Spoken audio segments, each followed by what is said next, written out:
Hey guys, welcome back. Today we're going to keep talking about the Lizardmen, and we're going to start with the Age of Isolation. With the demons of chaos banished, a new era dawned over Lustria. The Lizardmen issued forth from amongst the ruins of their temple cities to a blasted, smoking wasteland. Ruminations on a new age. The Slan ordered their minions to begin reconstructing that which they could. This task was urgent and gave the mage priests time to meditate upon the proper way to advance. The struggle for survival against the demons had allowed no time to contemplate a future bereft of the old ones. The Lizardmen were uninterrupted during their rebuilding, as the rest of the civilized races were also recovering from war. And, excuse me, that was a little loud. Something in my throat caught. And because Lustria had grown so treacherous. To tread upon that continent was to invite death, as predatory beasts, tropical diseases, and all manner of deadly flora still remained. The residual effect of the Slan's many defensive spells, and perhaps the corrupting taint of chaos. It was the intention of the Slan to fortify their own defenses before re-establishing contact with the younger races. They certainly intended to continue their monitoring duties, and most probably their mentoring roles to those underdeveloped projects begun by the old ones. But in this new age, the Slan soon discovered that even their best constructed designs now seemed error-prone and displeasingly flawed. Details slipped away from the leaders of the Lizardmen as they spent much time contemplating why. The Slan struggled to remember the rituals they had routinely performed before the coming of chaos. Over 1,000 years had passed since those days, and there were no longer any Slan of the first spawning to guide them. None had survived.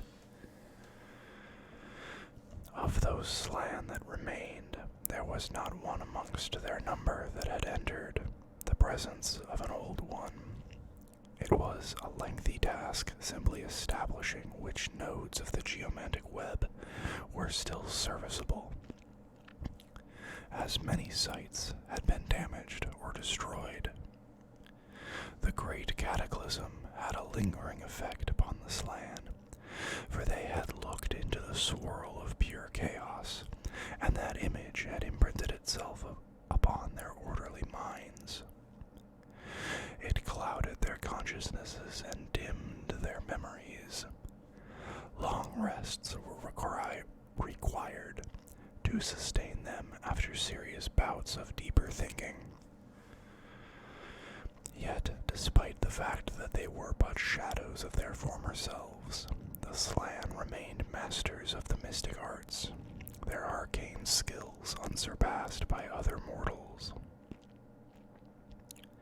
Although the great ritual of the elves had driven much of the power of chaos away, it had not banished it entirely. The bulls of the world still writhed under its corrupting sway, and the world still suffered an influx of its energies, ebbing and flowing in a patternless way. The Slan identified the tremendous threats already seeking to undermine the elves' vortex at the center of their island home of Ulthuan. Were it to stop draining the world's magic, the demons would soon reappear. Thus did the Slan begin their greatest undertaking of this new age.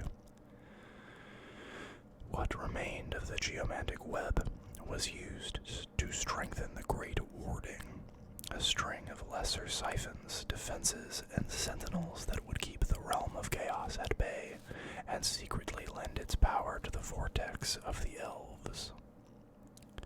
Many mage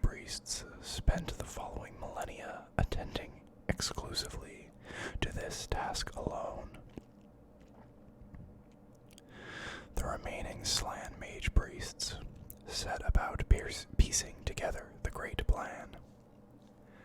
Immediately before the great catastrophe, the Old Ones had dictated instructions and predictions onto many plaques of stone or gold. Those remnants of the godlike being's intentions were now scattered throughout the world, often buried in ruins. Those sacred plaques that were recovered were studied and their meanings mulled over. Since those days, the Lizardmen have continued to scour the world in order to recover more such artifacts. Even the suspicion of such an item being found was sufficient to rouse a mage priest from deep contemplation and for a mighty host to be dispatched to retrieve it. Relic priests. In the wake of the defense of Itza, Lord Croak's loyal skink attendants lamented the death of their almighty master, whose body was scattered far and wide. Diligently, the skinks collected every last scrap of that ravaged body, and, with great reverence, the remains were swathed in resin-soaked wrappings. Thus was created the first relic priest, of which many more have been created. The Lizardmen have found the spirits of these departed slans so powerful that they often linger near their former bodies. In times of need, a relic priest is brought forth from hidden crypts to enact once more the great plan of the Old Ones. A long, steady decline. While the daily activity of the long-lived slans slowed, the new spawnings of skinks and saurus were continually generated at all the remaining temple cities. As the slan withdrew into their own cerebral worlds, the skink priests, the most intelligent of their kind, became the daily leaders of the Lizardmen. It was their ceaseless industry that restored the temple cities, rebuilding everything for which they had architectural plans. It was they who ordered the overgrown jungle cut back to develop the roads between temple cities. And so, over the years, the Lizardmen, once the most advanced civilization to walk the world, regressed to a primitive state. The Old Ones took on the aspect of distant gods, worshipped by the Lizardmen and called upon in times of need by the skinks. They began to make bloody sacrifices to attract the attention of their missing gods. The relics that they collected upon the orders of the slan were held in wonder, all hope of understanding the technology of their function lost, replaced with superstitious ceremony and ritual.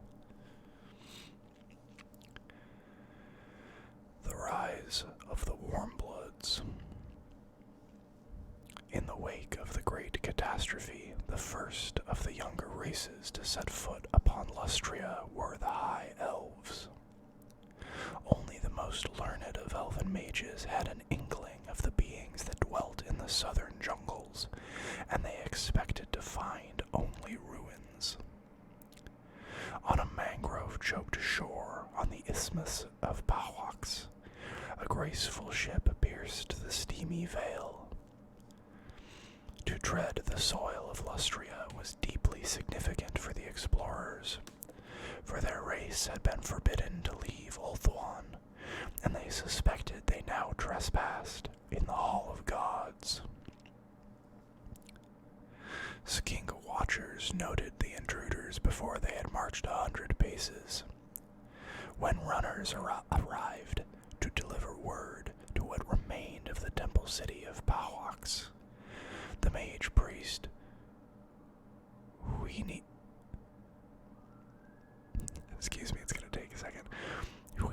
Tenukli, was roused from his recuperative slumber. He was still recovering from the battle of Zuhao Lake, and had yet to fully regain his previous vigor. Sorry, I hope you can't hear that siren too loudly.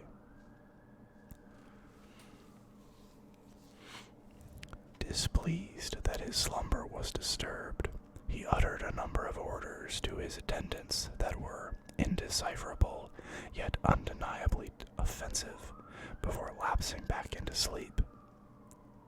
Shorn of their master's wisdom, the skinks were forced to deal with the high elves as best they could.